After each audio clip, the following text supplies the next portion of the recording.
Oh, kayo na naman? Inis na pahayag ni Tia Rhoda.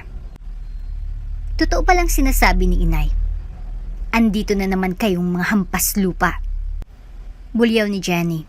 Dakong umustay. Akala mo na kung sino. Umalis na lang kayo. Hindi naman na kayo nakatira rito.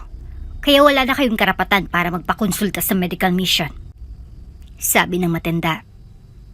Ngumiti lamang si Besa.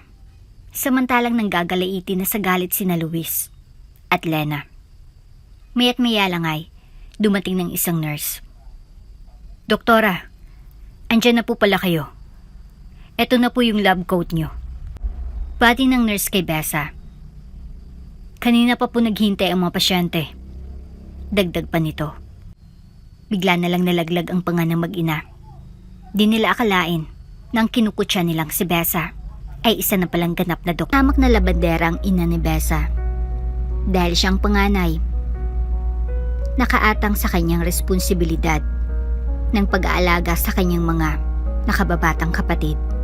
Maaga kasing pumanaw ang kanilang ama, kaya wala nang katuwang ang kanyang ina. Besa? Anak, isilong mo ng labada. Medyo makulimlim na sa labas. Baka biglang umulan ay mababasa ang mga ito. Utos ni Aling Lucia. Opo, Inay. Tatapusin ko lang po itong pagluluto ko. Pagkatapos ay pupunta na ako sa bakuran. Sagot naman ng dalaga. Ilang saglit pa ay kinuha na ni Besa ang mga nakasampay. Dinala niya ito sa sala sa tinupi. Samantalang kanyang ina naman ay nagkandakuba na sa paglalaba. Kailangan niya kasing magsipag upang may makain sila. Magpahinga po muna kayo, Inay. Magmerienda po muna kayo. Yaya ni Luis. Mamaya na lang, anak. Tumawag na kasi si Miss Esguerra kanina. Dapat daw ay mai-deliver ko na bukas ang mga damit nila. Sagot nito sa kanyang anak na lalaki. Naku, Inay. Walang kwenta yung pagpapagod nyo. Kung magkakasakit din kayo at maospital. Pananakot ni Lena, ang bunso niyang anak. Sige na nga. Mahaba pa naman ang araw. Kakain muna ako at magpapahinga.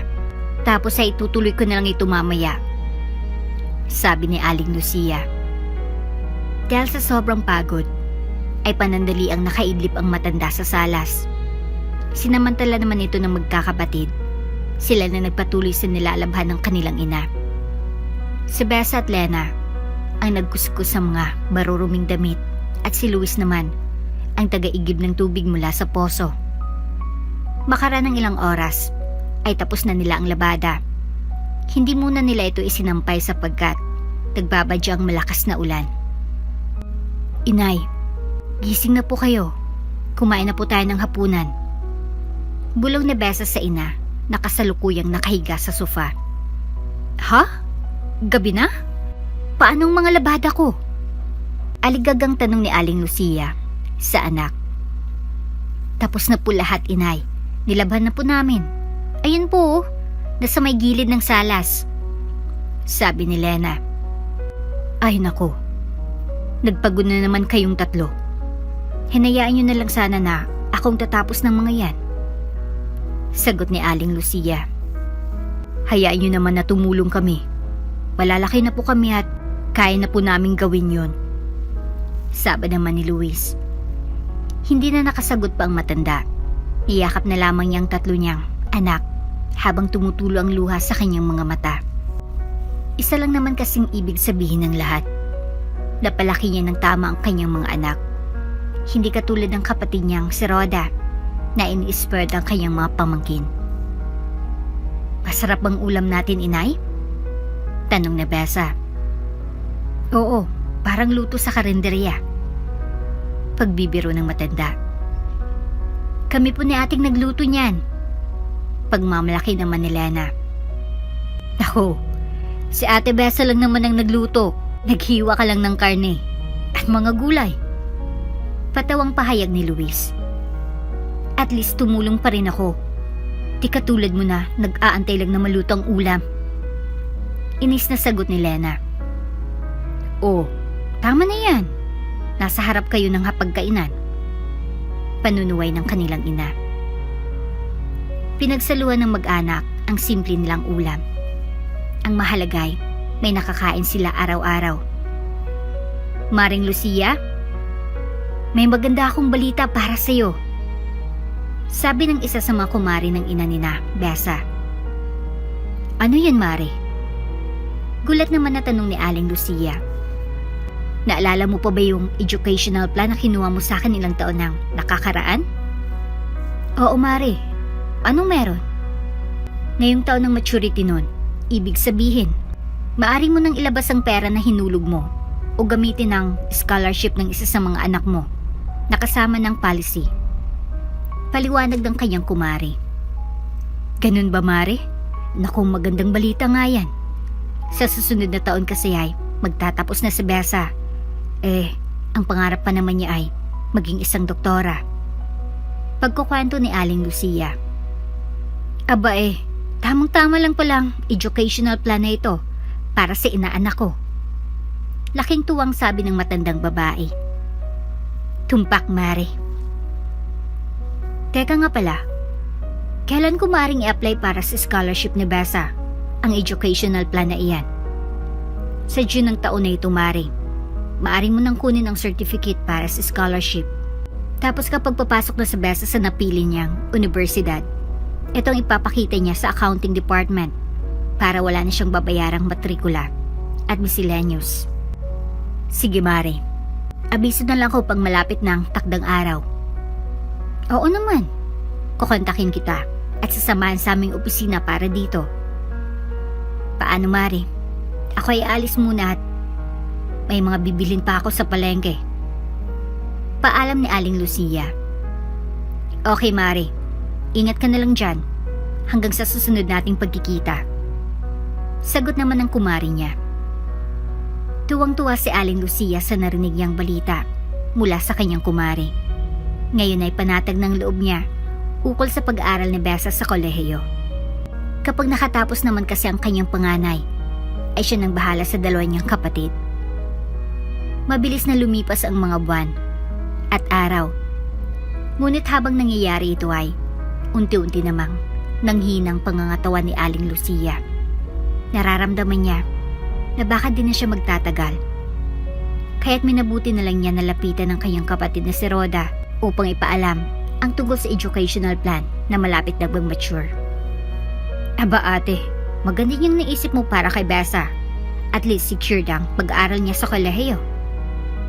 Natutuwang pahayag ni Rhoda habang nag-uusap silang magkapatid sa may salas ng bahay nito. Oo, Rhoda. Talagang pinaghirapan kong hulugan ang educational plan na ito. Sagot naman ni Lucia sa nakababata niyang kapatid. Kaso nararamdaman ko na nanghina ng katawan ko. Kaya't ang gusto ko sana ay kung sakaling dumating ang oras ko ay ikaw na sanang bahala sa mga anak ko. Lalong-lalo na kay Besa. Nako ate, magtatagal ka pa. Huwag ka namang magsalita ng ganyan.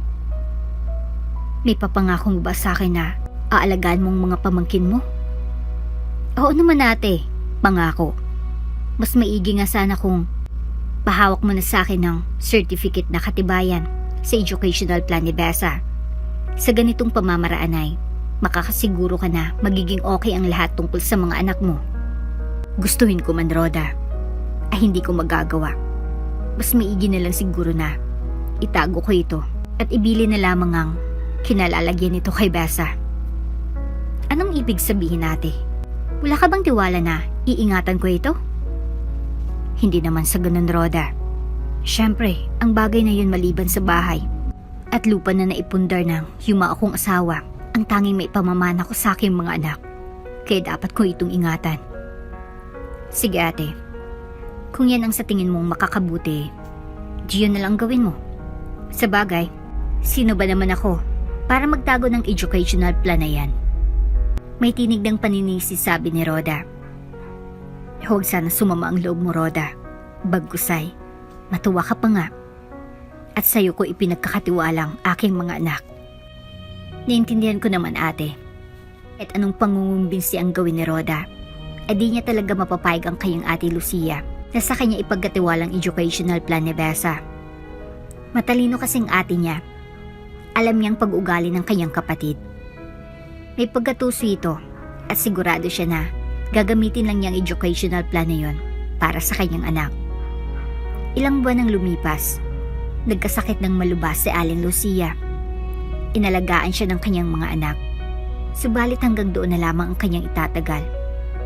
Nang mawala ang kanyang ate, ay muling nakasilip ng pagkakataon si Rhoda upang kunin sa kanyang mapamangkin ang inaasam-asam niyang educational plan na nagkakahalaga ng milyon.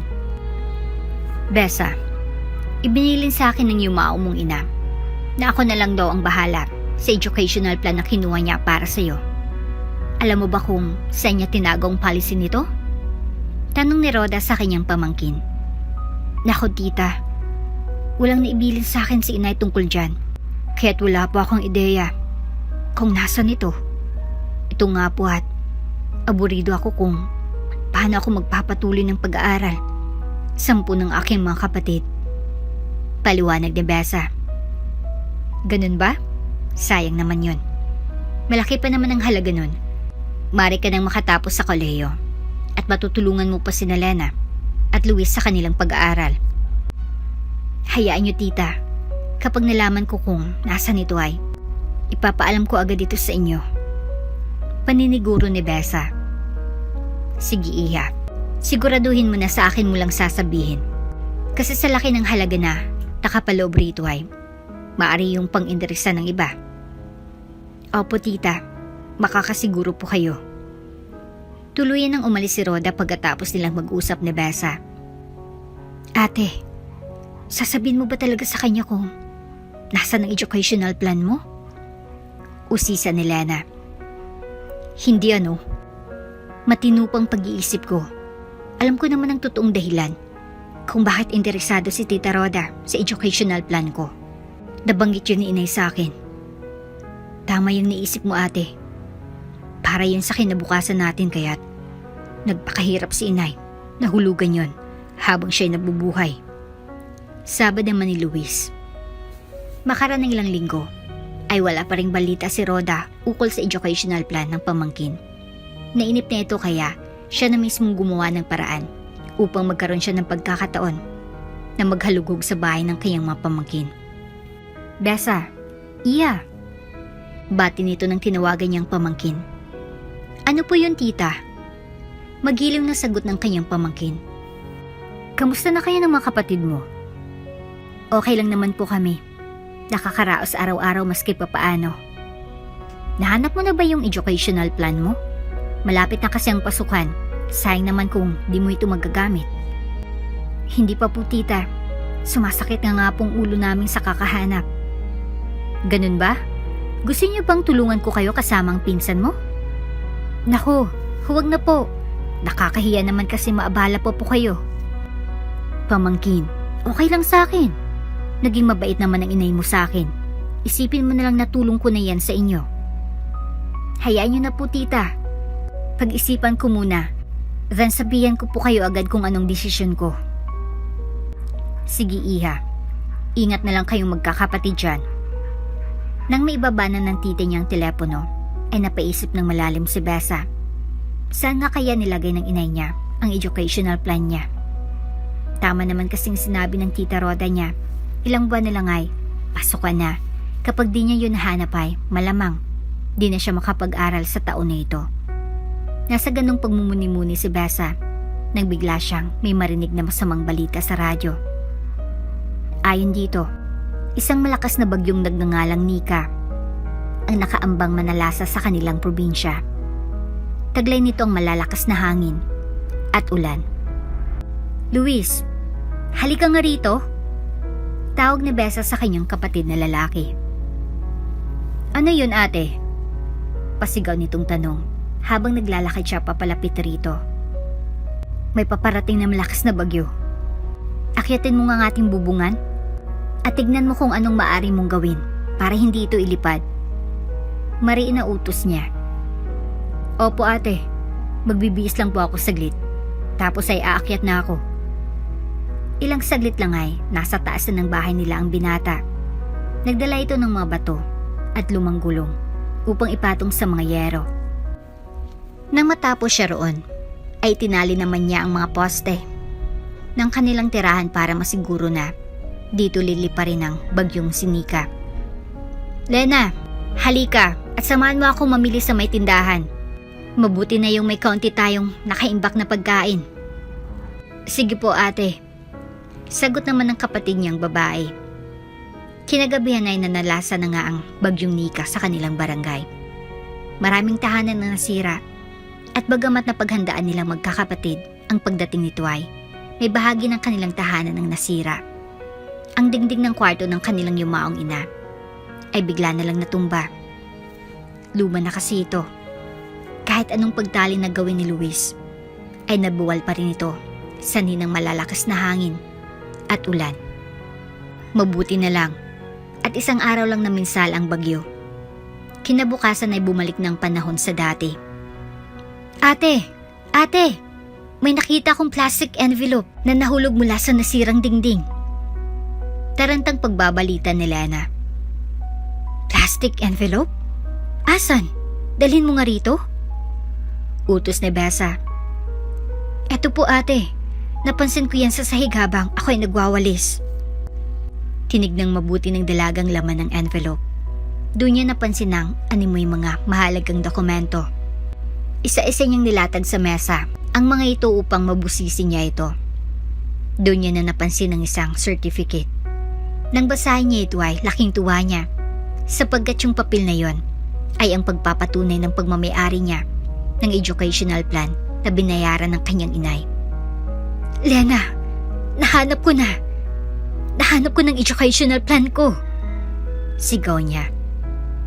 Talaga ate? Magandang balita yan! Sa wakas ay, pakakapag-aral ka na ngayong darating na pasukan.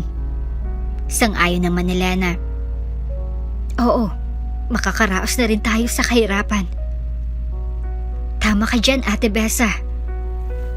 Kapag nangyari yun, ate, hinding-hindi na tayo mangungutang sa tindahan para lang may makain lalo na kapag mahina ang kita sa paglalaban natin. Sabad naman ni Luis. Iyakap ni Besa ng mahigpit ang dalawa niyang kapatid. Nang mabalitaan ni Roda na nasira ang tahanan ng kanyang mga pamangkin, ay agad itong sumugod sa kanila upang maghatid ng tulong. Kamusta na kayo? May nasaktan ba sa inyo? Usisa niya pagkarating sa bungad ng kanilang pintuan. Okay lang naman po kami, tita. Nasira lang naman po ang dingding ng kwarto ni inay. Sagot ni Besa. Pagkain, meron pa ba kayong makakain? May konti pa po kaming naitabi riyan. Pahayag ni Luis. Eto, at nagdala kami ng mga groceries at mainit na lugaw. Sabi ni Roda habang iniabot ang madala nila sa tatlo. Salamat po rito, tita. Walang anuman. Sino ba naman ang magtutulungan kundi tayong magkakamag-anak? Sagot ni Roda. May maayos pa ba kayong matutulugan rito? Baka gusto niyong sa bahay muna kayo tumira habang ginagawa natin ang nasirang bahagi ng inyong bahay. Mungkahi ng matanda. Napaisip saglit si Besa. Kung tutuusin kasi ay, alam niya na hindi sila komportable sa estado ng kanilang lumang bungalow sa ngayon. Matama niyang tinignan ng kanyang dalawang kapatid para malaman kung payag sila sa sinabi ng kanilang tita Roda. Tumango at ngumiti si Lena at Luis sa kanya, tanda ng kanilang pagpayag. Sige tita, maigi pa nga siguro na doon muna kami sa inyo pansamantala. Pahayag niya. Baka naman nagiging pabigat na kami niyan sa inyo. Sabi pa ng dalaga. Ayan ka na naman, Besa. Never kayong magiging pabigat sa akin. Kadugo ko kayo. At anak kayo ng ate ko. Wika naman ng nakababatang kapatid ng kanilang inay. Kung ganun po ay, bigyan niyo lang po kami ng ilang minuto upang ayusin ang mga dadali naming gamit. Sabi ni Besa.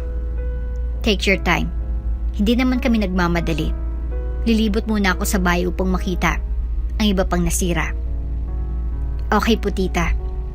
Nang makapasok sa kanya sa silid si Besa, ay ganyang isinilid ang palihim sa kanyang bag ang plastic envelope na naglalaman ng educational plan. Matapos na Nay, hinabunin niya ito ng madamit niya. Makaran ng ilan pang minuto ay handa ng 3. Ipadlock niyo na lang siguro ang pintuan. At patayin niyo ang main switch bago tayo umalis. Mahirap na baka may di kayo nakitang naputol na kawad ng kuryente at maging sanhi pa ito ng sunog. Utos ni Rhoda. Opo tita, si Luis na po ang bahala sa bagay na yan. Sang-ayon naman ni Besa. Ganun na nga ang ginawa ng binata. Na-check ko na po lahat tita. Mari na po tayong umalis. Okay kung ganun. Nag-aantay ang sasakyan namin sa may bukana ng iskinita. Umalis ng magkakapatid kasamang kanilang tita Rhoda. Iniwan nila saglit ang tahanan nila. Tutal, babalikan naman nila ito kapag naayos na nila ang nasirang dingding. Si isip ni Rhoda ng mga oras na yun ay nagwagi na siya dahil nakasilip na siya ng pagkakataon upang hanapin ang nawawalang educational plan. Alam niya kasi na maggamit yun ng kanyang mga anak. Pagdating sa kanilang 2-story na konkretong bahay, ay todo asikaso si Rhoda sa kanyang mga pamangkin. Kumain lang kayo. Alam ko na, napagod kayo sa biyahe kaya inutusan ko si Rosita na ipagluto kayo ng nilagang baka at pritong boneless bangus. Pahayag ng matanda. Salamat po tita, super bait niyo po naman. Pagbabalat kayong sabi ni Lena. Ngumiti na lang si Rhoda.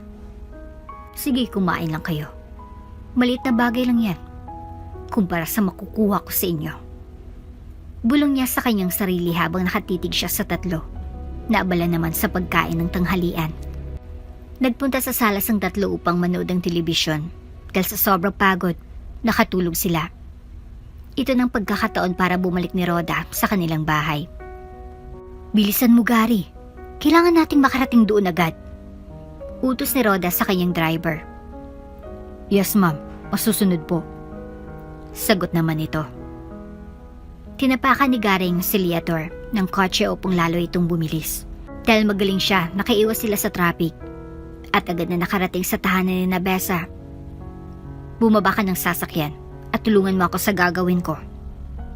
Opo ma'am. Hinalughog nila ang buong kabahayan. O ano?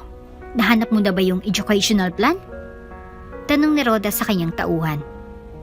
Hindi pa po ma'am. Mukhang wala po rito. Pahayag naman ito. Teka, baka naman nakita na nila at itinago yun sa isang kubling lugar dito sa bahay. Baka nga po. Sa mga likod ng cabinet ka maghanap o sa ilalim ng kama, malamang doon nila ito nilagay. Sige po ma'am. Sang-ayon naman ang masunuri niyang driver. Ilang oras nang lumipas ay wala pa rin silang nakitang anino ng educational plan na hinahanap ni Rhoda. Grabe ang pagod ko. Umuwi na lang tayo at bumalik rito sa ibang araw. Mungkahi ng matanda. Kayo po bahala ma'am. Kailangan na rin kasi natin bumalik sa bahay at baka makahalata sila. Malamang ma'am. Isara mo na yung pintuan. Hiniram ko lang itong susi sa kanila nang di nila nalalaman. Kaya't mapapaisip ang ngayon kapag makita nila na nakabukas ito. Umalis na nga ang mag-amo. Sinigurado nila na wala silang maiwan na kahit anong bakas na naroon sila. Medyo mabagal ng pagmamaneho ni Gary, di tulad kanina. Dan muna tayo sa mall. Kailangan kong bumili ng groceries para magamit ko itong dahilan na dito tayo nagtungo sakaling gising na sila pagdating natin. Sabi ni Rhoda. Okay ma'am. Sagot naman ng driver. Ilang saglit lang ay papalabas na si Rhoda mula sa mall. Nang may mga bitbit na supot, tinulungan siya ng kanyang tauhan na ilagay yun sa compartment ng kotse. Uwi na po ba tayo Ma'am Rhoda? Tanong nito sa kanyang amo. Oo, dumiretso na tayo. Nagawa ko ng gusto kong gawin. Wika ng matanda. Maya't maya lang ay papasok na ng grahe ang kotse. Ibinaba ni Gray ang pinamili ni Rhoda. Todo ang acting niya na ipinakita sa 3 pamangkin ng kanyang amo ang mga ito. Saan po kayo galing tita? Usisa ni Besa. Diyan lang sa mall sa bayan. Naisip ko kasing baka wala ng laman ang ref, kaya namili na ako. Paliwanag niya. Tulungan ko na pa kayong magbitbit, sabi ni Luis. Salamat kung ganun, iho. Walang anuman, tita. Iniabot ni Luis sa maid ang mga supot pagdating niya sa kusina. Siya nang bahala sa paglagay nito sa loob ng ref. Ayaw kasing isipin ni tita niya na nangingialam siya kahit kaya naman niyang gawin ito. Kamusta? Nakapagpahinga ba kayo ng mabuti? Tanong ng kanilang tiyahin. Opo, napasarap nga po ang tulog namin. Pabirong wika ni Lena. Ituring yun ng pangalawang bahay ang tahanan ko. Okay po, tita. Ginitian ni Roda ang kanyang mga pamangkin. Paano mga pamangkin ko? Ako muna ipapanik sa aking kwarto upang magpahinga saglit. Paalam niya sa mga ito. Kung may kailangan kayo, utusan niyo lang si Rosita. Nasa labas pa kasi si Miguel kasamang kanyang barkada. Mamaya pa yun uuwi. Si Ellie naman ay nanonood ng sine.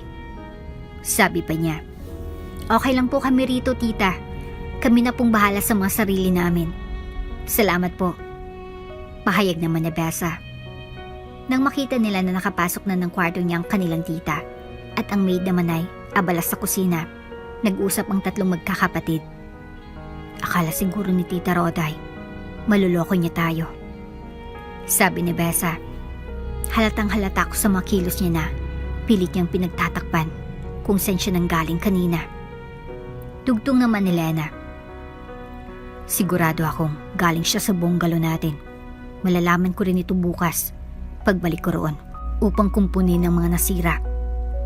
Sabad naman ni Luis. Isa lang naman kasi ang hangarin niya sa atin, kaya siya nagbabait-baitan. Ang makuwang educational plan ko na nagkakahalaga ng 1 milyon. Pahayag pa ni Besa. Malaki rin naman kasing halaga nun natin. Kapag napasa kamay niya na yun ay, di na siya mahirapan sa pagpapaaral sa mga pinsan natin. Sang-ayon ni Luis. Tayo naman ang mas lalong maghirap. Ulila na nga tayo. At kapag di nakapag-aral si Ate Besa, malamang ay ganun din tayo. Wika naman ni Lena. Hindi ako papayag na mangyaring iniisip niyo. Lalaban ako hanggang sa makakaya ko. Paliwanag naman ng nakakatanda nilang kapatid.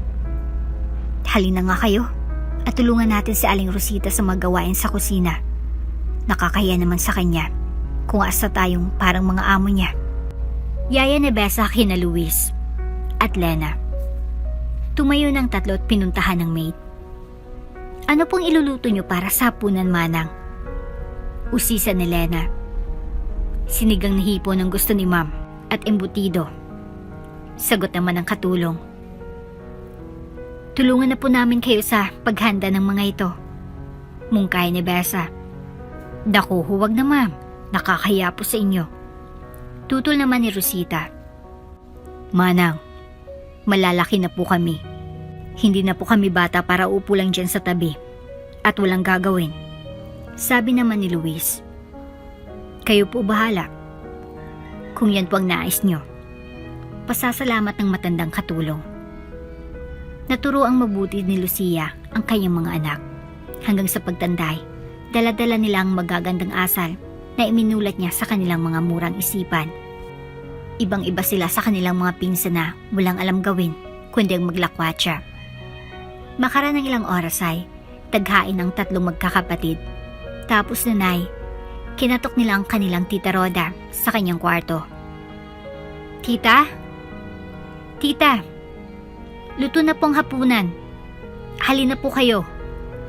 Anyaya ni Besa habang nakatayo sa may pintuan ng kwarto ni Roda. Sige iha, susunod na ako. May kausap lang ako saglit sa telepono. Sagot naman niya sa pamangkin. Okay po tita, bababa na po ako. Paalam ng dalaga. Samantala sa loob ng kanyang kwarto. Ano kayang gagawin ko para malaman ko kung nahanap na nga nilang educational plan na yun? Bulong niya sa kanyang sarili. Sigurado ko na hindi nila basta-basta ibibigay yun sa akin nang walang kapalit. Pahayag pa niya. Nagbihis na si Roda at naghanda na itong bumaba sa hapagkainan upang saluhan ng tatlong magkakapatid. Ang sarap naman ito. Sabi ni Roda nang matikman ang luto ni Besa. Si ate pong nagluto niyan, tita.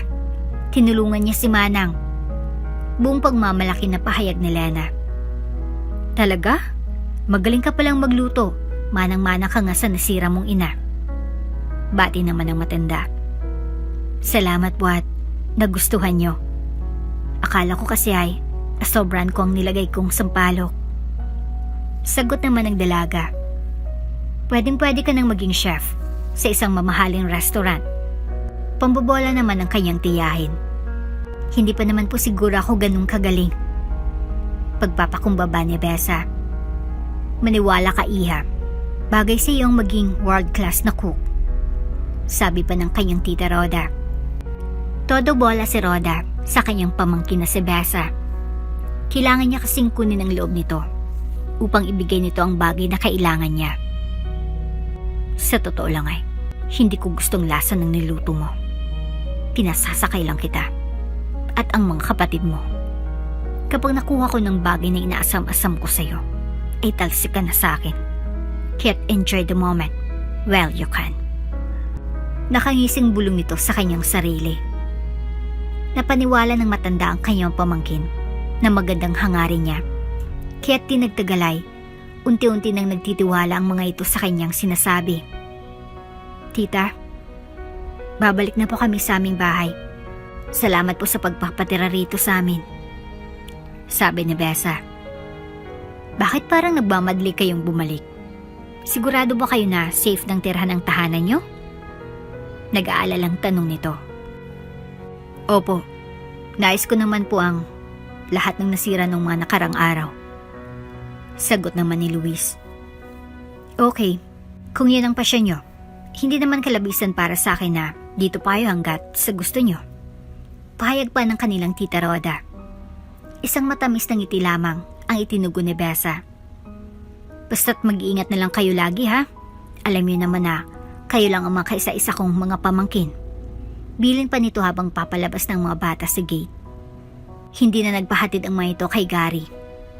Ay na nilang abalahin ito. Kaya naman na nilang mag-isang umuwi. Mas maganda na wala na tayo sa poder ni tita. Tamang naging desisyon mo, ate. Sabi ni Lena. Oo, ate Besa, at least ngayon ay di niya na mabibilog ang mga ulo natin sa mga ipinapakita niyang kabaitan. Dagdag naman ni Luis.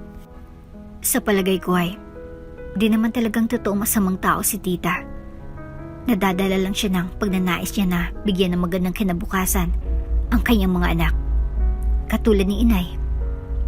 Sagot ni Besa. Anong ibig mong sabihin, ate? Usisa na Lena. Ambisyosa kasi ang mga pinsan natin. Bagamat nakakaangat sa buhay ang tita natin, mahirapan pa rin siya na tuparin ang pangarap ng kanyang mga anak. Sa bagay, may punto ka dyan, ate Besa. Kaya ganun na lamang ang pagnanasa niya na mapasa kanyang educational plan ko upang matupad niya ito. Hindi bale, ngayon na uwi na tayo sa atin, matitigil ang paggagambala niya sa atin ukol rito. Sabi ni Luis. Lumipas ang maraming taon. Sila na ay nagtrabaho bilang isang food service crew sa isang sikat na fast food chain upang tustusan pansamantala ang kanyang pag-aaral. Konti na lang kasi ang naibibigay ng ate Besa niya sa kanya bilang tulong. Si Luis naman ay namasukan bilang construction worker sa araw at nag-aral naman sa gabi. Pangarap niya kasi talaga ang maging isang inyero. Samantalang si Besa naman ay subsub sa pag-aaral sa medisina. Sa katunayan ay ilang buwan na lang ay magtatapos na ito. Balak niyang kumuha agad ng board exam upang matulungan niya na ang kanyang mga kapatid. Besa, magpahinga ka naman. Kanina ka pa nag-aaral dyan. Biro ni Jasmine sa kanyang kaibigan at roommate. Final exams na kasi bukas. Dahil sa dami ng school activities na sinalihan ko lately, di tuloy ako nakapag-aral ng mabuti. Sagot ng dalaga. Ganito na lang. Lalabas ako upang kumain. Pakikiusapan ko si Manang na ipagbalot ka na lang ng pagkain mo. Okay lang ba sa'yo? Nakakahiya naman sa'yo, friend. Ang dami ko ng utang. Walang anuman yun, Besa. Just pay it forward na lang. Nakangiting sabi ng kanyang kaibigan. Ilang taon pang dumaan at ngayon ay isa ng ganap na doktor si Besa. Ang una niyang assignment ay sa isang baryo sa Rizal. Doc Besa, papakonsulta ko sanang anak ko. Daing ni Aling Ani. Sige po, halika iho. Mupo ka muna rito.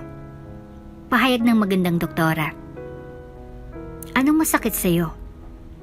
Usisa na Besa. Ilang araw na pong taas babang lagnat niya. Lagi ding masakit ang kanyang ulo.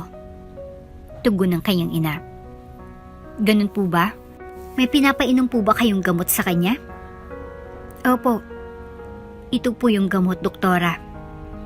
Inabot ng ina ng batang isang bag ng tabletas. Sinuri yung mabuti ni Doktora Besa. Naku, manang. Hindi po ito tugma sa sakit ng iyong anak. Mabuti na lang at nadala niya siya agad dito sa klinik. Suspect sa kuway, may dengue siya. Nakakamatay po ang sakit na ito, lalo na kapag dinaagapan. Paliwanag ng dalaga sa ina ng bata. Tinawag ni Besa ang kanyang nurse upang magsagawa ng tourniquet test. Dito niya kasi malalaman kung tamang kanyang hinala. Maya't maya lang ay nalaman niya na ang resulta. Positive po sa sakit na dengue ang anak niyo po, manang. Kailangan po natin siyang itakbo agad sa malapit na ospital para maggamot. Mungkay ni Besa. Nurse, tumawag ka ng ambulansya para madala itong bata. Utos naman niya sa kanyang assistant. Dahil sa maagap na pag-aksyon ni Doktora Besa, ilang araw lang ay magaling ng bata. Laking pasasalamat ng magulang nito sa kanya. Pagdamutan niyo na po itong dala naming manok at gulay, Doktora. Tanda ng pasasalamat namin sa pagligtas niyo sa buhay ng aming anak. Sabi ni Aling Ana. Naku, nag-abala pa po kayo, manang. Tungkulin ko pong manggamot. Sagot naman ng dalaga. Magkagayon po man, Doktora. Paswerteng aming baryo na kayong na-assign rito. Salamat naman po kung ganun. Ako'y nagagalak na mahalaga sa inyo ang presensya ko dito sa inyong lugar. Mahalagang mahalaga, Doktora. Ngayon na kami nagkaroon ng katulad nyo. Bukod sa mabaitay, maalalahanin pa. Nakakataba naman po ng puso ang mga sinasabi nyo, manang. Naiyak tuloy ako. Totoo naman po lahat ng tinuran ko, Doktora. Sinuklian na lamang ng matamis ng ngiti ni Besa ang sinabi ng babae.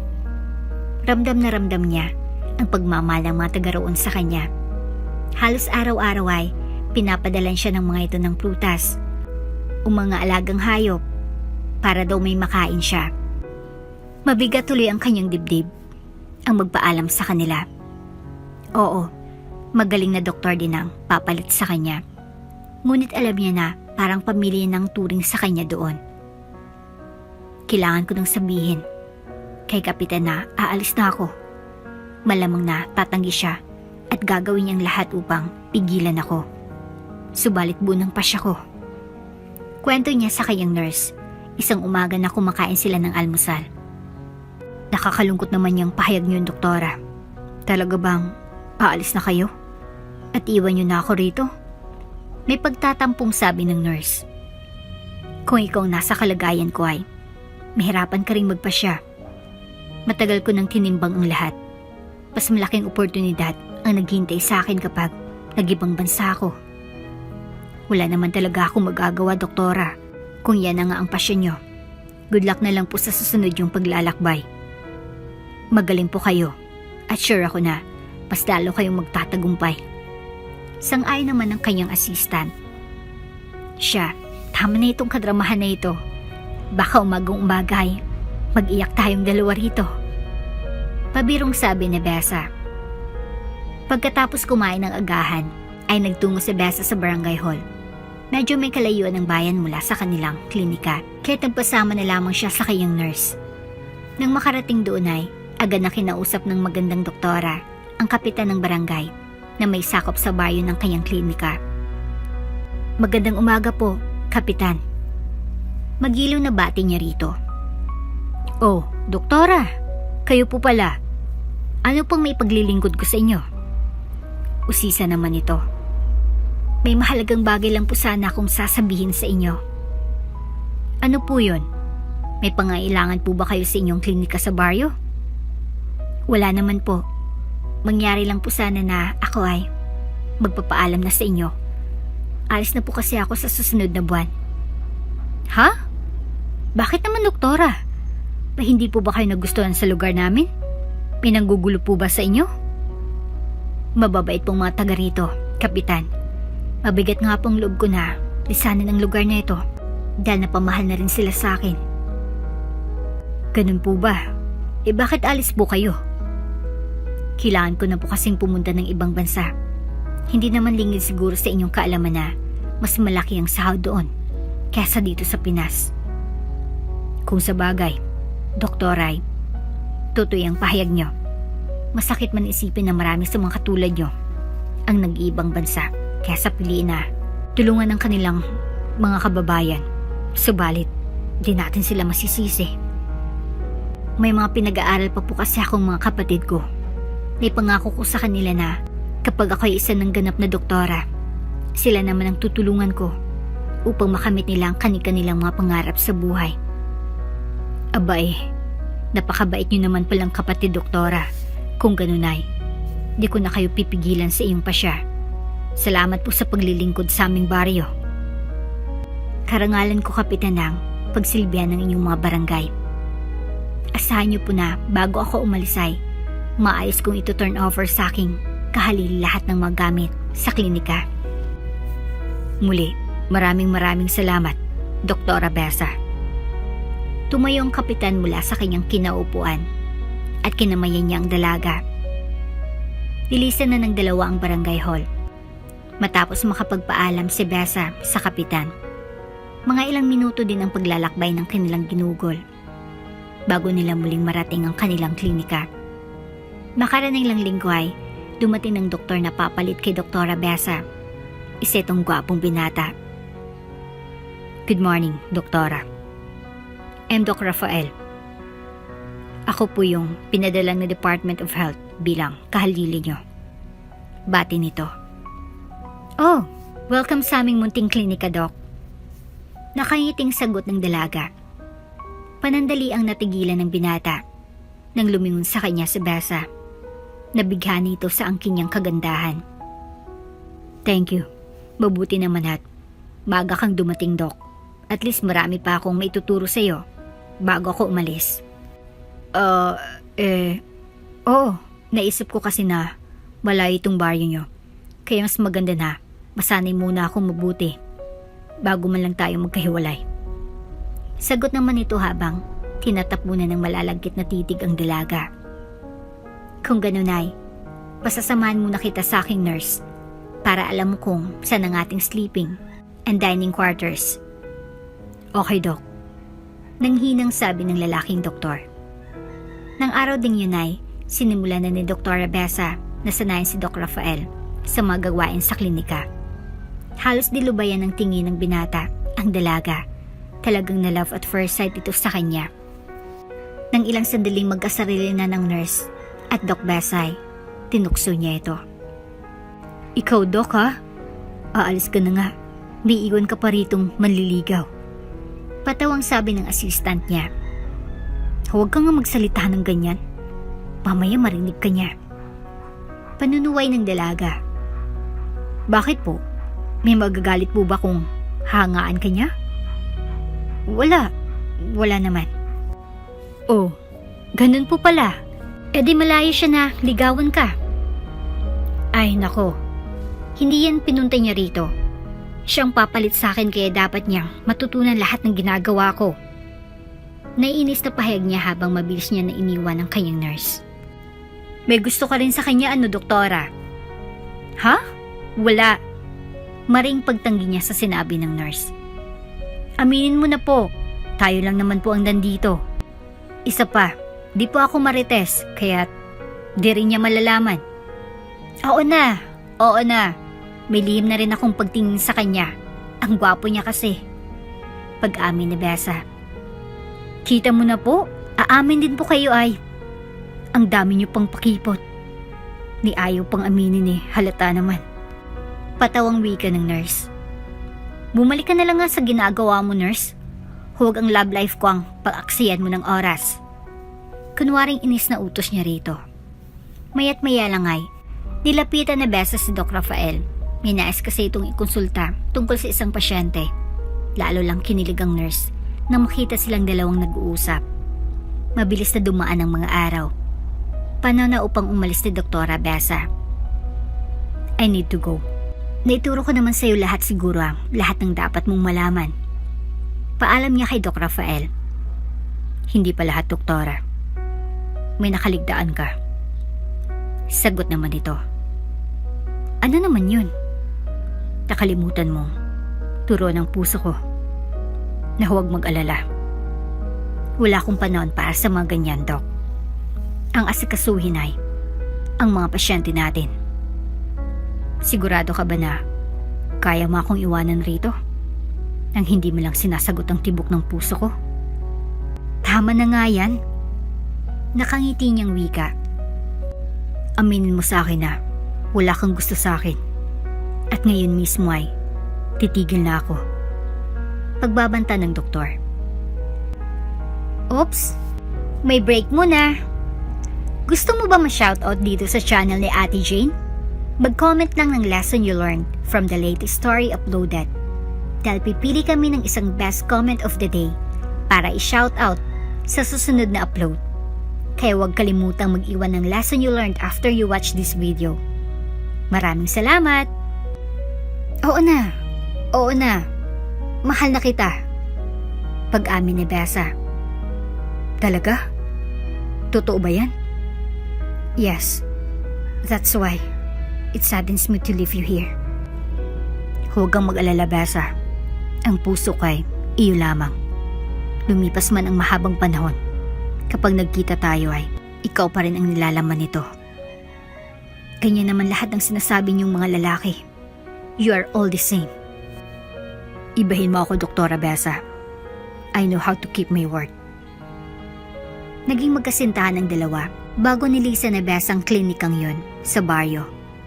Kahit magkalayo sila ay tinupad ni Doc Rafael ang kanyang pangako sa kasintahan.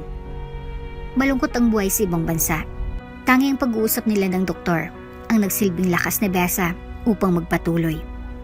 Minsan nga ay nahuli na lamang ng dalaga ang kanyang sarili na umiiyak nang mag-isa sa loob ng inuupahan niyang apartment. Tulad nga ng matandang kasabihan, there is nothing that beats the comfort of home. Dahil sa pinanahawakan niyang pag-ibig ni Doc Rafael, ay mabilis na nagdaan ng mga taon. Hindi na malaya ni Doktora Besa na tapos na palang kanyang kontrata at maaari na siyang umuwi ng Pinas. Babe, malapit na akong bumalik dyan. Masayang balita niya sa kanyang kasintahan. Talaga, babe? Ibig sabihin nito ay dapat na pala akong maganda para sa nalalapit na kasal natin. Sagot naman ng binata. That's right. She'd better be ready. Natatandaan ko pang pangako mo na ako lang babaeng iibigin mo. Of course, ikaw lang. Hindi po ako tumitingin sa ibang dalaga rito, no? Love you, babe. Love you too. Umaapaw ang kaligayahan sa puso ni Besa. Unti-unti na kasing nabubuang pangarap niya. Marami man siyang paghirap na dinaanan, subalit sa tulong ng may kapalay, napagtagumpayan naman niya itong lahat. Manong, pakidala naman po ng luggage ko. Pakiusap niya sa inarkila niyang taxi driver. Sige po, ma'am. Iwanan niyo na lang po ang mga yan dyan sa tabi ng sasakyan. At ako na pong bahalang maglagay sa compartment mamaya. Magilaw na sagot nito. Salamat po. Ilang minuto lang ay papunta na ng bahay nila si Besa. Saan po pala tayo, ma'am? Sa may Caloocan City po, Manong. Sa Montenegro Subdivision. Sige po. Medyo natagalan ang kanyang biyahe dahil sa traffic. 8:00 na ng gabi nang makarating siya sa bahay. Bakit patay ang ilaw? Brownout ba? Nagtataka niyang usisa sa sarili. Ma'am, wala po atang kuryente sa inyo? Sigurado po ba kayo na dito ang bahay niyo? Tanong ng driver. Opo, Manong. Sure po ako. Natatakot na sagot ni Besa. Sige po ma'am, aalis na po ako. Paalam nito sa kanya. Malapit na si Besa sa pintuan nang biglang bumukas ang ilaw sa balkonahe. Welcome home, ate! Sigaw ng mga kapatid niyang sina Luis at Lena. Hi babe. Bati naman ng kasintahan niyang si Doc Rafael na nagbigay pa ng isang bouquet ng red roses. Kayo talaga. Ang dami yung drama. Ate naman, gusto lang naming gawing special ang pagdating mo. Paliwanag ni Lena. Pinaiyak niyo tuloy ako. Tama na yan. We are supposed to be happy. Panunuway naman ni Rafael. Okay. Sang-ayon naman na Besa. Ilan sa mga kaibigan at kaklase niya ang naroon din upang batiin siya. Ngunit kapansin-pansin na walang Tita Roda niya at ang kanyang mga pinsan. Bakit di niyo in-invite si na Tita Roda? Tanong niya kay Luis. Huwag na ate, manggugulo lang umayon sa kasiyahan natin. Inis na pahayag naman ito. Maligayang maligaya ang dalaga ng mga oras na yon. Bukod kasi sa welcome party ay naging engagement party rin nila ni Rafael ang pagsasalo. After a month ay ikinasal na ang dalawa. Konti lang ang bisita sapagkat simple wedding lang ang hiniling niya sa asawa. Nadestino si Besa sa isang private hospital. Dahil sa angking talino ay agad itong naging head ng mga doktor na naroon. Nurse Carol, kumusta ang pinapaayos ko na medical mission natin? Usisa na Besa. Okay ng lahat, Doc. Ready na po tayo para sa Sabado. Na-coordinate ko na rin kay Kapitan ang ating medical program. Pagbabalita ng nurse.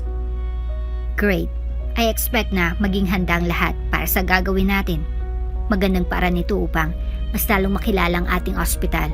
Maliban doon ay parang tulong ko na rin ito sa aking mga dating kabarangay. Noted, Doktora. Isang medical mission ng inorganisa ni Besa para sa dati nilang barangay. Nais siya kasing iparamdam sa mga taga roon na bagamat umangat na siya sa buhay, ay di siya nakakalimot kung saan siya nanggaling. Matapos ang matagal na panahon na di sila dumalaw sa barangay kung saan sila lumaki ay nagdesisyon ng magkakapatid na bumalik dito. Kung noon ay dukha ang tingin ng mga kapitbahay sa kanila, ngayon ay siguradong mag-iiba na ito. Isa ng ganap na doktora si Besa, ang panganay sa mga anak ni Aling Lucia. Si Luis naman ay inhenyero, nakagagaling lang mula sa ibang bansa. At si Lena ay isa ng matagumpay na negosyante. Iparada mo na lang sasakyan dyan, sa may bukana. Utos ni Besa kay Luis. Hindi kasi kasya sa masikip na daanan papunta sa barangay hall. Sabi pa niya, sige ate, muna na kayo ni Lena. Ako na bahala rito. Sang-ayon naman ng binata sa kanyang panganay na kapatid. Sumunod ka kaagad Luis ha. Baka makakita ka na naman ng magandang dalaga dyan ay kung saan ka na magpunta. Pabirong bili ni Lena sa kapatid. Iben mo nga ako Lena, good boy na ito. Pahayag naman ni Luis. Naglakad ang dalawa sa makipot na eskinita. Ito ang barangay na kinalakihan nila. Maraming mga pasikot-sikot na daraanan. Ang barangay masagana. Tahimik na sanang lahat. Habang patungo sila sa barangay hall, ay makasalubong nila ang kanilang tiyahing mapangutya, ang Tia Roda nila. Aba, aba. Tingnan mo nga naman. Ang bilis lumipad ng balita. Sabi pa nito sa magkapatid. Magandang umaga, tita. Bati nila. Ano naman ang kinaganda ng umaga kung kayong makikita ko? Buliw niya sa mga rito. Habang hawak ang isang bote ng gin, nakabibili lamang niya sa tindahan. Huwag yung abusuin ng katawan niyo po. Ang aga-aga pa'y umiinom na kayo ng alak. Sabi ni Besa. Wala kang pakialam sa ginagawa ko, pamangkin. Hindi naman ikaw ang nagbibigay ng perang pambili ko, kundi ang mga anak ko na isang inhenyero at nurse sa Maynila. Pangatwiran ng matanda. Nagpapaalala lang po ako. Di na po kayo bumabata. Dagdag pa ng dalaga. Ang sabihin mo, kaya kayo narito ay nabalitaan nyo na may medical mission sa ating barangay. Naghanap kayo ng libreng pagpapagamot. Palibhasa mga dukha kayo. Sigaw ng Tia Roda nila. Nanahimik lamang ang magkapatid at tikom ang bibig na iniwan ng matanda. Ilang saglit lang ay nagkita na naman sila sa may barangay hall. Sa pagkakataon na yun ay kasama na ng kanilang tita ang bunso nitong anak na si Jenny na kasalukuyang kumukuha ng medtic sa isang universidad sa bayan. Oh, kayo na naman? Inis na pahayag ni Tia Roda. Totoo palang sinasabi ni inay. Andito na naman kayong mga hampas lupa. Bulyaw ni Jenny na kung umastay, akala mo kung sino. Umalis na lang kayo. Hindi naman na kayo nakatira rito, kaya wala na kayong karapatan para magpakonsulta sa medical mission. Sabi ng matanda. Ngumiti lamang si Besa, samantalang nanggagaliiti sa galit sina Luis at Lena. Maya't maya lang ay dumating isang nurse. Doktora, andyan na po pala kayo. Ito na po yung lab coat nyo. Bating ng nurse kay Besa. Kanina pa po naghintay ang mga pasyente. Dagdag pa nito. Bigla na lamang nalaglag ang panga ng mag-ina. Di nila akalain na ang kinukutsa nilang si Besay, isa na palang ganap na doktor. Isa ka na palang doktor? Nagtatakang tanong ni Tita Roda. Opo tita, sa wakas ay natupad ko na rin ang pangarap ko. Sagot naman niya rito. Pasensya na sinasal namin kani-kanina lang. Paghingi nito ng paumanhin. No worries po. Sanay naman ako sa pag-ugaling niyong yan.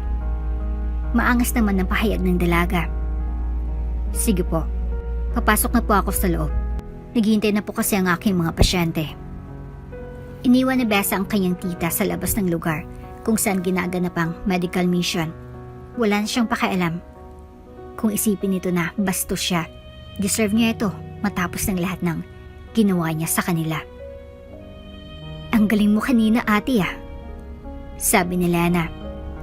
Na hindi ka man lang nagpatinag sa mga tinura ni Tita Roda. Dagdag pa ni Luis. Sa tingin niyo ba? Okay lang yung inasal ko kanina? Tanong na Besa sa mga kapatid. Ozom ate, don't be guilty about it. Pagbibiro ni Lena. Pumasok ng magkakapatid. Nagsimula agad si Doktora Besa sa kanyang trabaho, habang tumulong naman sa kanya si Lena at Luis. Mabuti naman doktora, at naisipan yung mag-medical mission dito sa barangay namin. Pahayag ng isa sa mga pasyente niya. Lola, taga rito po kami dati. Ang nanay ko po ay dating labandera. Sa pamamaraan niya kaming pinalaki at pinag-aral. Sagot ni Besa sa matandang babae. Ganun po ba? Iha, ikaw ba yung anak ni Lucia? Opo, kilala niyo pong inay ko? Siyang labandera ng mga apo ko. Sa kanya lang nila pinapalabang kanilang damit kasi malinis siya magtrabaho. Nakakatuwa naman po yung sinabi niyo, Lola. Totoo yun, anak.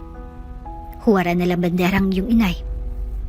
Bigla na lamang tumulo ang luwas sa mga mata ni Besa. Naalala niya kasi ang kanyang inay. Kung saan ay doktor na siya nun, di naggamot niya na ito sa kanyang karamdaman. Buong araw na nanggamot si Besa nang walang kapaguran. Mahal na mahal niyang pagiging doktor.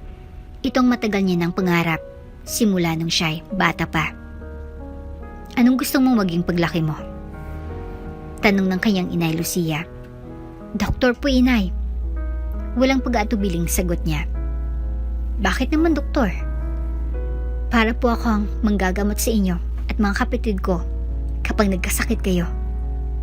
Ang bait mo naman anak. Hindi po ba ganun po dapat? Nagpapakahirap po kayong maglaba para may kainin po kami araw-araw. Nararapat lang po na suklian ko yun paglaki ko.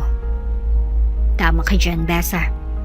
Kapag nakamit mo ng pagiging doktor, dapat ay huwag kang makakalimot sa pinanggalingan mo. Opo, inay. Makakaasa kayo. Na yun nga ang gagawin ko. Sana nga po ay mantay niyo po na magawa ko yun. Doktora! Doktora! Tawag sa kanya ng isang nurse. Nalimpungatan si Besa. Isa lamang palang panaginip ang nangyari kanina. Akala niya ay totoong kausap niya ang kanyang inay. Ano yun, nurse? Isa po sa mga pasyente natin ang bigla na lang nahimatay. Nasaan siya? Nandun po sa isang sulok. Halika, samahan mo ako sa kanya. Opo, doktora. Nagmamadaling naglakad si Besa patungo sa sinasabi ng nurse na pasyente. Laking gulat niya nang makilala niya ito. Tita Rhoda? Gulat niyang pahayag. Anong nangyari sa kanya, nurse? Tanong niya. Kinukuhanan pa lamang po namin siya ng kanyang blood pressure nang bigla na lang po siyang nawala ng malay. Kwento ng nurse na naroon. Sige, itutok yung electric fan sa kanya para di siya mahirapang huminga. Sinuri ni Besa ang kanyang tiyahin. Napansin niya na may bukol ito sa likod ng kanyang ulo. Nurse, sinong kasama ng pasyente na pumunta rito? Wala po, doktora. Siya lang po mag-isa. Tumawag ka ng ambulansya. Dalhin siya sa ospital natin. Pagdating doon ay CT scan niyo siya. Utos niya rito. Yes, Doc. Tatapusin ko lang natitirang pasyente ko. Susunod na lang ako doon. Ilang minuto lang at dumating ng ambulansya. Lena at Luis, sumama na kayo papunta ng ospital. Utos niya sa kanyang mga kapatid. Kahit na maraming ginawang masamang tiyahin niya, ay di pa rin niya pinagdamutan. Ginamot niya pa rin ito. Kamusta ng pakiramdam niyo, tita? Sabi ni Besa nang bisitahin niya ito sa kanyang kwarto. Okay naman na, doktora. May hinang sagot nito. Dadulas po ba kayo sa bahay niyo? Kasi nung nahimatay kayo ay may nakapakong bukol sa likuran ng iyong ulo. Oo, Besa. Ilang araw na rin ang nakaraan ang nangyari yon. Sino po sa mga anak niyo o kasama sa bahay ang nakakaalam na nadulas kayo? Wala, iha. Inilihim ko ito sa kanila sapagkat ayaw ko na maabala pa sila. Mabuti na lang pala at napasyal kayo sa medical mission namin, tita. Kung hindi ay, baka na paano na kayo? Bakit nga ba napunta kayo ron? Sa totoo lang ay, naghirap na rin kami. Halos wala nang kinikitang negosyo ko. Maalala ko nga po pala, hindi ba't nung tayong nagkita kanina ay kasama niyo pang anak niyong si Jenny? Oo, kasama ko nga siya. Kaso sabi niya sa akin ay may mahalaga siyang lalakarin kaya't iniwan na lamang niya akong mag-isa. Kaya po ba kayo nagpunta ron ay para sa libreng panggagamot? Tamang hinuha mo, iha. Lagi kasing sumasakit ang ulo ko simula nung ako ay madulas kaya't minabuti ko na lang ang magpatingin sa inyo. Huwag kang mag-alala, tita. Aalagaan kita. Ikaw na lang ang nag-iisang tiyahin namin at di ako papayag na di kita gagamutin. Salamat, anak. Salamat. Naluluhang sabi ng tita niya. Walang kwentang pagiging doktor ko kung ipagkakait ko ito sa inyo. Natigilan bigla si Rhoda bago ito muling nagsalita. Patawad. Patawad sa mga nagawa ko. Hindi ko sinadya na kutsain kayo at lokohin. Nadala lang ko nun sa pagiging kahaman ko sa pera. Hayaan niyo na po yun, tita. Tapos na ang lahat. Ang mahalaga ay kasama na namin kayo. Ilang araw pang nanatili sa ospital si Rhoda. Ang lahat ng gastusin niya ay sinagot ni Besa. Nang magaling na siya ay hindi na siya pinayagan ng dalaga na umuwi sa kanila. Bagkus ay dinala niya ito sa kanilang bahay kasamang pinsan niya at ang katulong nilang si Rosita. Nakakahiya naman na sa inyo ako tumira. Pahayag ng tita Rhoda niya habang pauwi sila mula sa ospital patungo sa kanilang bahay sa subdivision. Kapatid po kayo ng inay namin. Marapat lang na alagaan namin kayo. Sagot naman ni Lena. Jenny, magpasalamat ka sa mga pinsan mo. Malaking naitulong nila sa atin. Utos ni Rhoda sa kanyang anak. Salamat, Doc. Lena at Luis, at di nyo kami pinabayaan. Walang anuman, Jenny. Pahayag ni Besa. Ibinenta ng tita nila ang kanyang bahay. Wala na kasing titira roon. Para makatulong siya sa mga pamangkinay, nag-isip na lamang siya na pasukin ang online selling. Sa maliit na puhunan ay nakapagsimula siyang magtinda ng mga designer bags. Hindi naglaon ay lumago na ito. Marami siyang naging mga customer. Iha, may sasabihin sa anak ko sa iyong mahalaga. Wika ni Roda habang kumakain sila ng hapunan. Ano po yun, tita? Magiliw na tanong ni Besa. Sa susunod na buwan ay baka lumipat na kami ni Jenny ng bahay. Paalam nito. Bakit po? Hindi niyo na po ba gustong tumira rito sa amin? Hindi naman sa ganun. Lumalakas ng aking online sa negosyo. Dahil dun ay nakaipon ako ng pang down payment sa isang unit malapit rito. Wow, magandang balita po yan. Oo, Besa, dahil sa iyo ay nagkalakas loob ako na pasukin muli ang mundo ng pagnenegosyo. Alam niyo po, tita, talaga naman pong magaling kayong negosyante. Medyo napabayaan niyo lang noon ang inyong negosyo. Kailan naman daw po kayo makakalipat? Usisan ng doktora. Baka sa Desyembre ay nandun na kami sa aming unit. Ay, nakakalungkot naman. Akala ko pa naman ay makakasama pa namin kayo ni Jenny at Manang Rosita hanggang Pasko. Oo naman, dito pa rin kami magno-Noche Buena. Malaking bagay pa rin sa akin ang makasama kayo. Sinabi niyo po yan ha, aasahan ko po yan. Itinango ni Roda ang kanyang ulo, tanda ng nangangako ito. Teka nga pala, si Rafael, may balak ba siyang umuwi ng Pinas ngayong Pasko? Tanong ng kanyang tiyahin. Opo, tita. He wouldn't miss our first Christmas together as husband and wife. Nako, nakikita ko na magiging masayang Pasko natin. Pahayag ng matanda. Nang matapos silang maghapunan, ay nanood ng paborito niyang palabas si Roda. Si Jenny naman ay naging abala sa pagbabenta ng damit online kasamang kanyang mga pinsan. Nagpapaturo kasi ang mga ito. Paano gawin yon? Luis, hindi ganyan ang paghawak ng camera. Pagsasawa ni Jenny. Dapat ay i-focus mo sa bag at huwag sa mukha ko. Itutok mo lang yan sa akin kapag nagsasalita na ako. Sabi pa niya. Oo na, at least gets ko na kung paano. Patawang sabi ni Luis. Jenny, paano ko naman hawakan ito habang nagsasalita ka? Usisa naman ni Lena. Iikot mo lang siya ng dahan-dahan, then kapag yung material naman na ginamit sa bag ang sinasabi ko, idaan mo lang ng bahagya ang kamay mo. Ang galing mo talaga, Jenny. No wonder ang dami niyong nabebentang bag ng inay mo. Nakuha ko lang yan sa practice. Kagaling din kayo. Pahayag naman ito. Palagay ko ay hindi bag ang ibebenta namin. Sabi ni Luis. Kung hindi bag, eh ano? Mataray na sagot ni Lena. Mga imported na chocolate. May produkto ka na, may libreng pagkain ka pa. Pagbibiro naman ito na ikinainis ni Lena. Sa may di kalayuan ay natutuwang pinagmamasdan ni Besa ang mga ito. Malayo na rin kasi ang narating ng pamilya. Nagsimula sila bilang mga mahiyaing bata na nakatira sa isang lumang bahay, nangarap at nagsumikap upang makamit ang kanilang mga minimithi sa buhay. Mabilis na dumaan ang mga buwan, maya't maya lang ay Pasko na. Merry Christmas sa lahat! Bati ni Besa. Ganun din sa iyo, ate. Sagot naman ng kanyang mga kapatid.